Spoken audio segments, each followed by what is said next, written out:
the most unlikely take on house was to be the result of its collision with rock and roll. Kids from Salford formed a band, and the fact that they were to change history, I don't think people are conscious that they're going to do that. I don't think Elvis Presley was conscious he was going to do what he was going to do. You know, he just did what he did, and they just did what they did. Formed in Manchester in the mid-80s, the Happy Mondays started life as a typical indie rock band. At the time, in Little Houghton, which is part, you know, like an overspill of Salford, they built the most used, gigantic superstar, right, called Scan. It sold everything from the sports goods, you know, to guitars, to amplifiers, to records, to food, right? But basically, they had it set up like a fucking greengrocer's. A mirror there, and fucking 20 old ditties on the till. We used to go shopping with our mum and dad, right, and we purposely put our fishtail parkas on. Darts down there, they'd sold air guns down in your lining. They had these country and western amps in, right, which was fucked. And you could literally get away with carrying these things out. But it was during the recording of their second album, Bummed, that the Mondays started to absorb the twin influences of house music and ecstasy.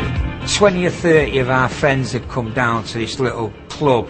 So we gave the DJ some new records to play, right?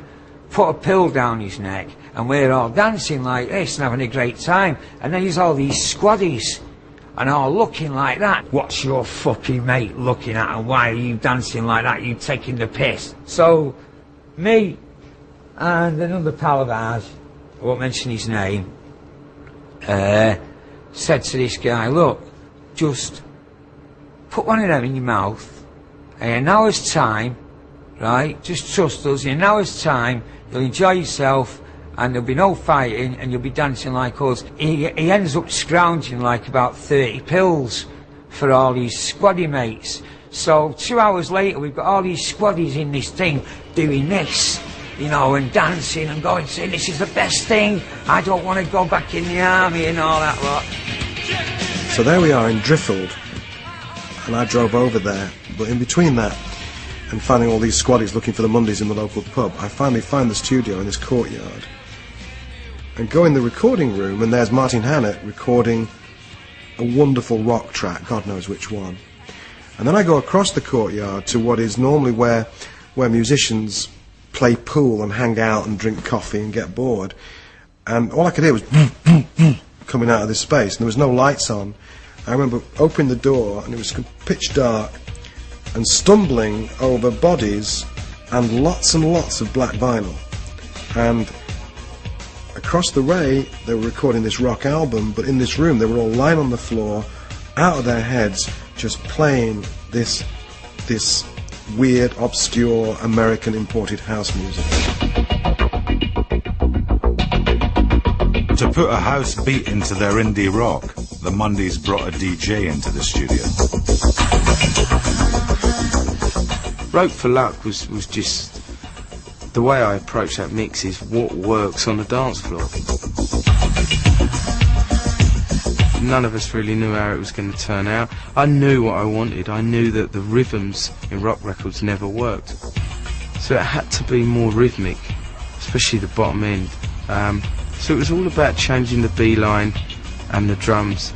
So basically we took a loop from NWA, looped it up, got Ryder's vocals up and worked on a groove, and it went from there.